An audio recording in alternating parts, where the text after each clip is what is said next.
शांति। आज का विषय है परमात्मा का सत्य परिचय।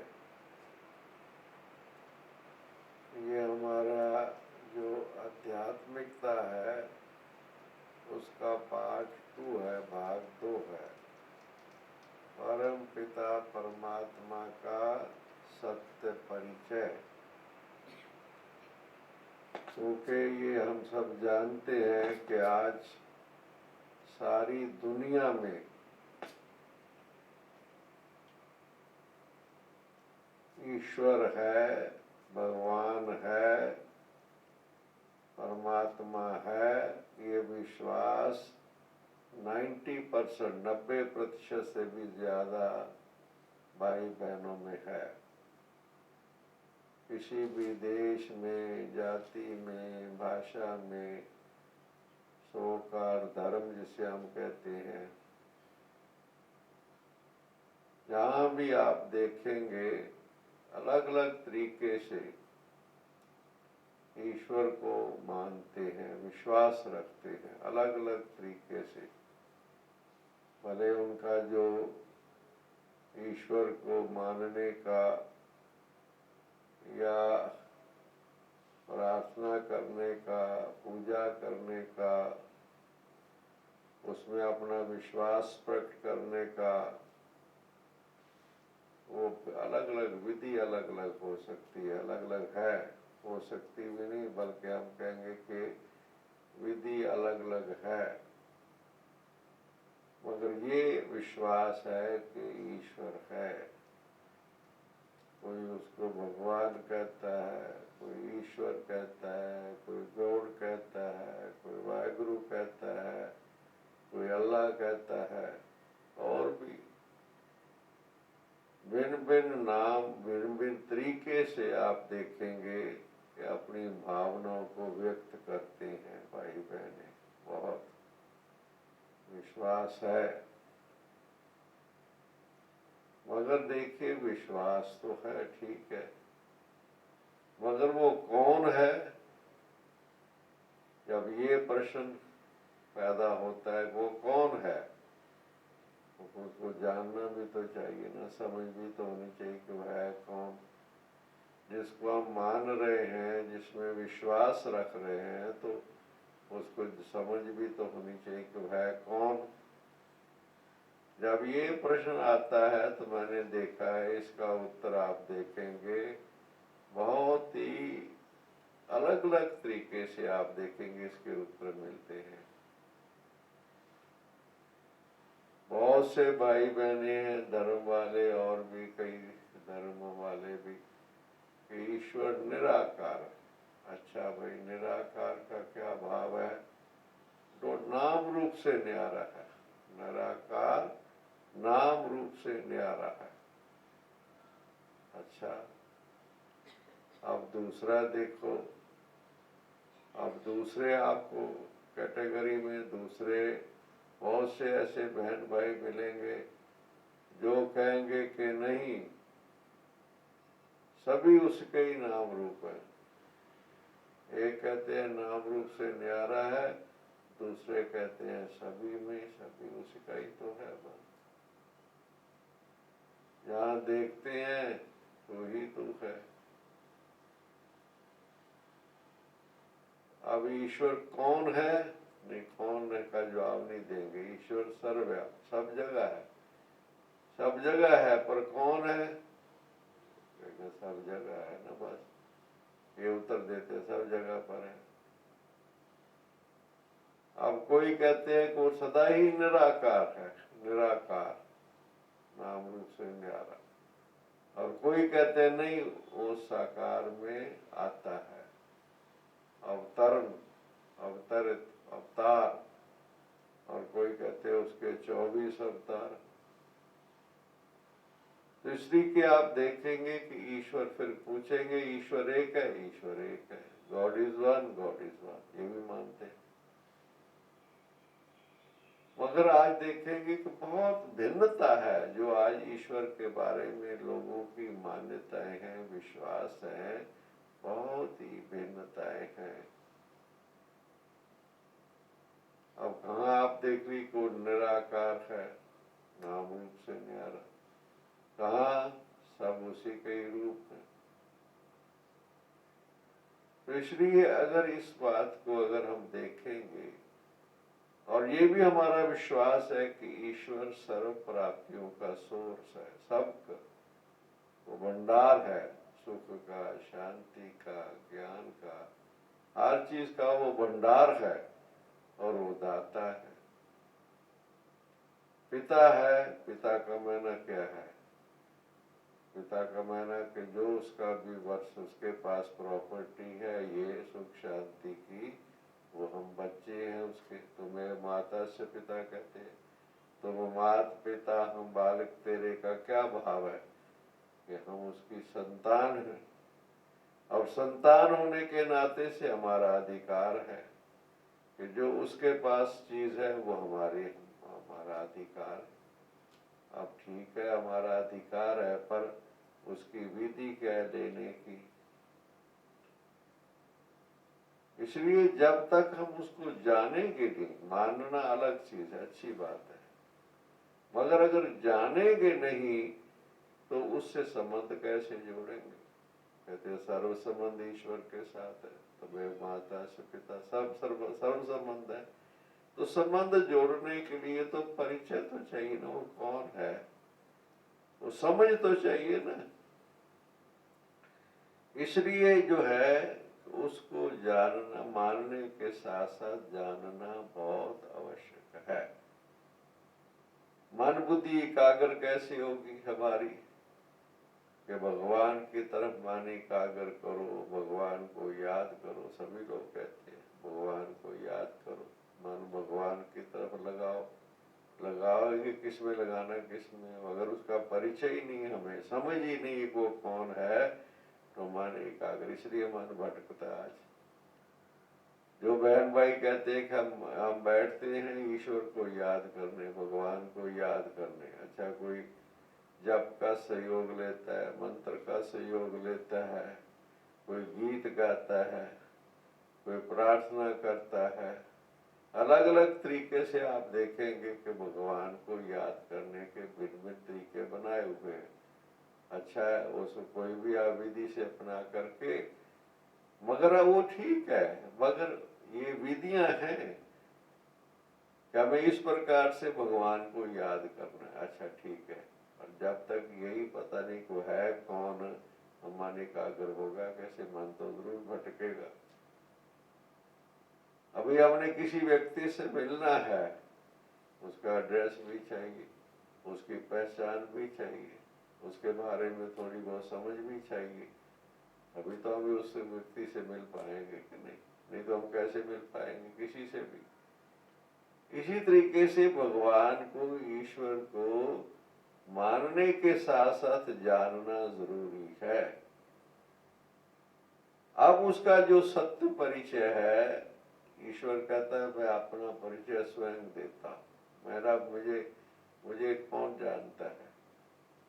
जब तक वो अपना परिचय खुद ना देवे तो उसको कौन जानेगा, कैसे पहचाने उसको कौन है?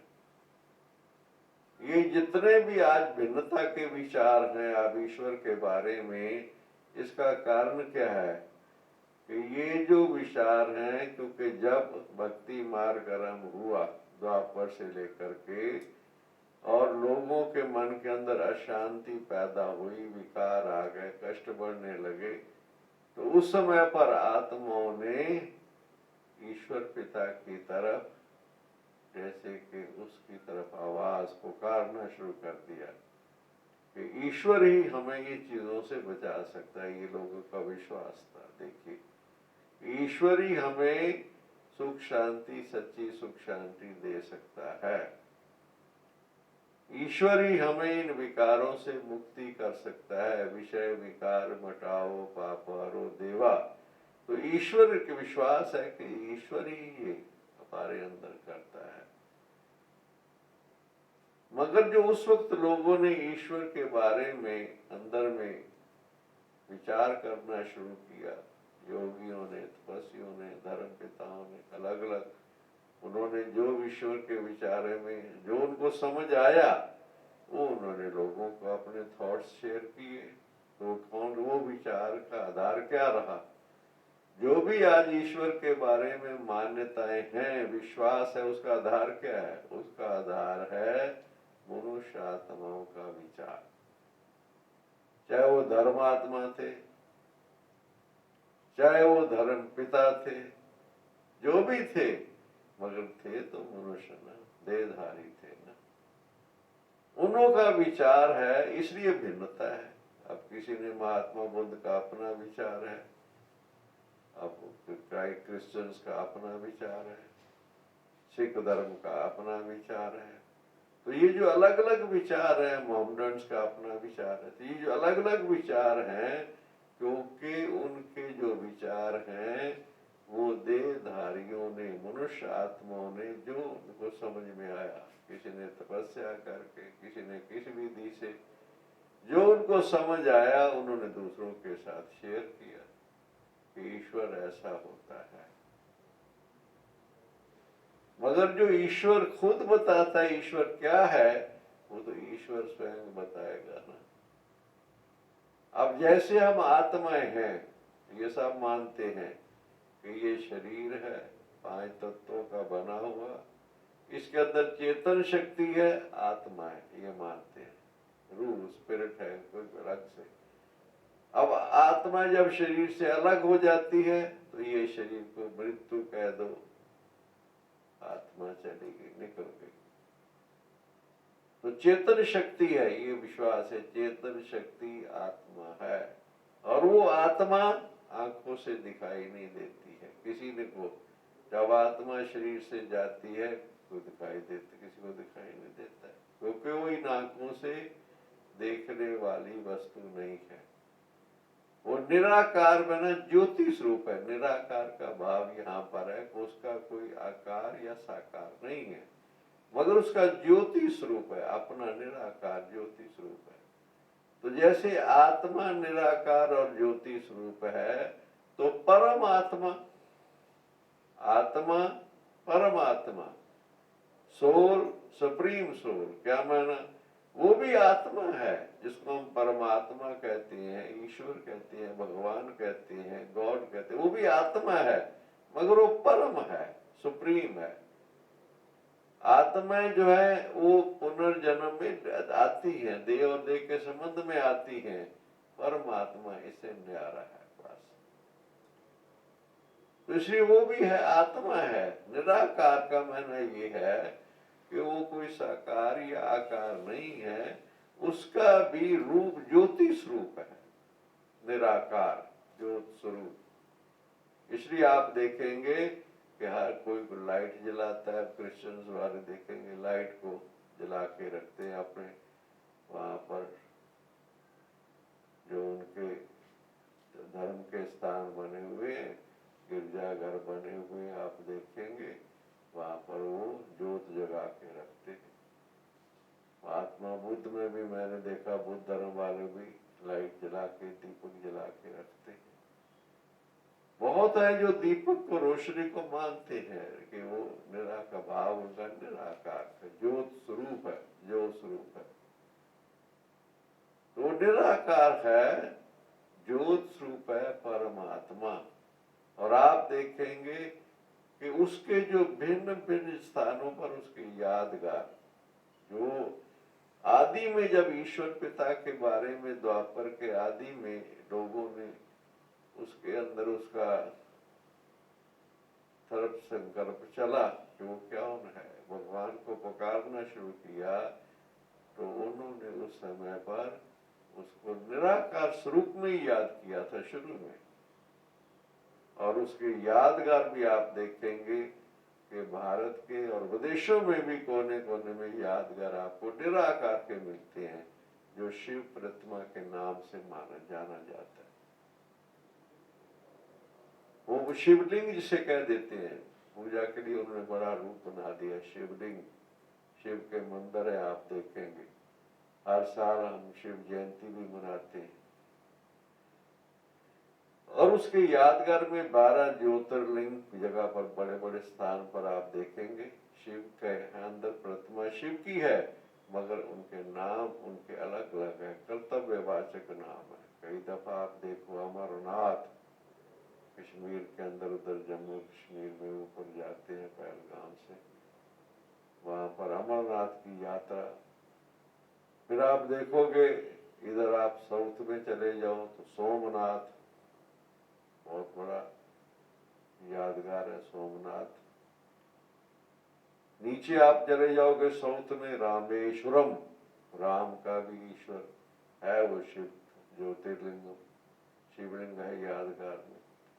गोपेश्वरम के अंदर भी दिखाया गया कि श्री कृष्ण के भी ईश्वर है, गोपेश्वरम श्री कृष्ण के भी ईश्वर वो निराकार है। ऐसे आप देखेंगे हमारे विश्वनाथ, काशी के अंदर विश्वनाथ, उज्जैन के अंदर महाकालेश्वर, महाकालेश्वर।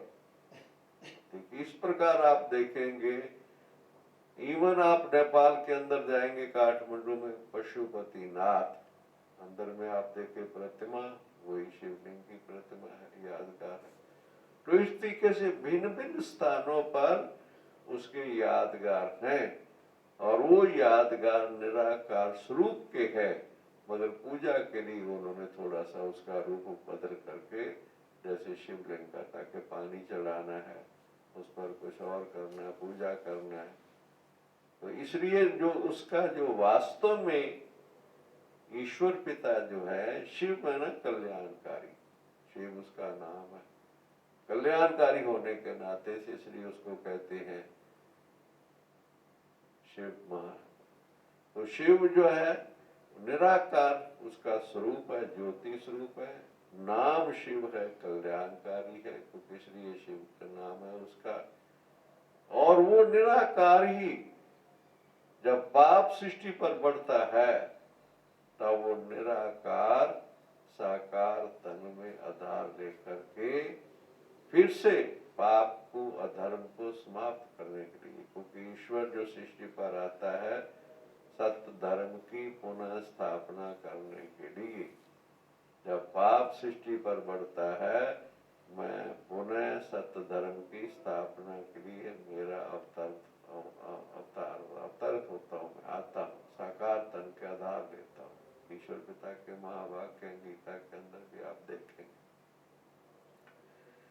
तो इसलिए सबसे पहले ये समझना जरूरी है, जो हमारे मन बुद्धि में रहना चाहिए कि उसका नाम शिव है, स्वरूप ज्योति स्वरूप है, पूजा के लिए शिवलिंग की प्रतिमा बना दी है, उसका ज्योति स्वरूप है।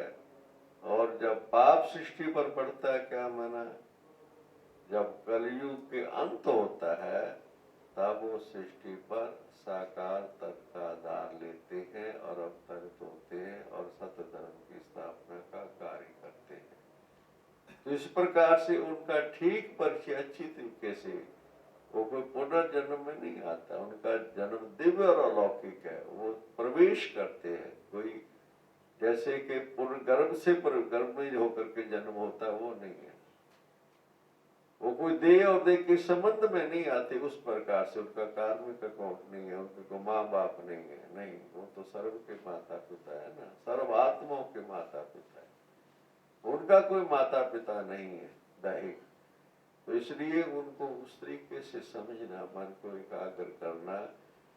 जब ये हमारे मन बुद्धि में उसका परिचय, ठीक परिचय होगा, अब जब भी हम बैठेंगे ईश्वर पिता को याद करने तो मन बुद्धि कहाँ जाएगी। और वो इस 5 तत्वों से पार, ये 5 तत्व हैं, इसका छठा तत्व जिसे ब्रह्म तत्व कहते हैं, ब्रह्म लोक भी कहते हैं, परलोक भी कहते हैं, वो उनका निवास स्थान है। पार ब्रह्म परमेश्वर तुम सबके स्वामी कहते हैं ना, पार ब्रह्म परमेश्वर। तो इस 5 तत्वों से पार जो ब्रह्म तत्व है, ब्रह्मांड है सारा, उसके अंदर ईश्वर पिता का निवास स्थान है, परलोक। हम आत्माओं सबका भी वही निवास स्थान है। जब हम आत्मा शरीर से अलग होती हैं, हमारा जो आदि अनादि स्वरूप है, हमारा बिंदु स्वरूप है, तब हम वहाँ से अपने परमधाम में रहते हैं। वहाँ से पाठ बजाने के लिए हम यहाँ आते हैं, शरीर धारण करते हैं, निराकारी स्थिति में वहाँ रहते हैं। ईश्वर पिता भी है, उनका वो निवास स्थान है, मगर वहाँ से वो इस सृष्टि पर सत्य धर्म की स्थापना के लिए साकार तन प्रजापिता ब्रह्मा साकार तन का आधार लेते हैं। क्योंकि ईश्वर को भी कहते हैं क्रिएटर, ब्रह्मा को भी क्रिएटर कहते हैं, सृष्टि का रचता। ब्रह्मा द्वारा स्थापना, विष्णु द्वारा पालना, शंकर द्वारा विनाश, इसलिए उसको त्रिमूर्ति शिव भी कहते हैं। त्रिमूर्ति ब्रह्मा विष्णु शंकर के भी वो रचयिता है। ब्रह्मा देवताय नमः, विष्णु देवताय नमः, शंकर देवताय नमः, ओम नमो शिवाय, ऐसे बोलते हैं। क्या माना?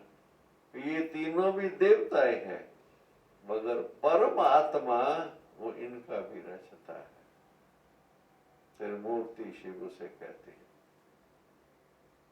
ये त्रिदेव है, वो ईश्वर है। ये देवता को सूक्ष्म देवता माना जाता है। इनका भी कोई हड्डी मांस का शरीर नहीं दिखाते हैं। स्वयं ब्रह्मा के थोड़ा बहुत दिखाते हैं, बाकी ये देवताओं को मानते हैं कि इनकी ये शरीर नहीं, इनके ये आकारी हैं, आकारी नजर आते हैं, फरिश्ता स्वरूप, लाइट का स्वरूप नजर आता है। परमात्मा इनसे भी होता है, एक साकार, एक आकार, एक निराकार।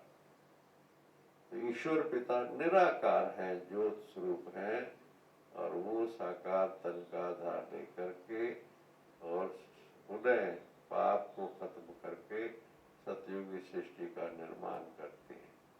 इसलिए जब भी उसको याद करें, मन एकाग्र करें, तो एकदम मन बुद्धि में उसकी स्मृति आए, वो ज्योत स्वरूप है, कल्याणकारी है, और वो ही हमारा सर्व आत्माओं का पिता है। देह के पिता अलग है, वो आत्माओं का पिता सबका।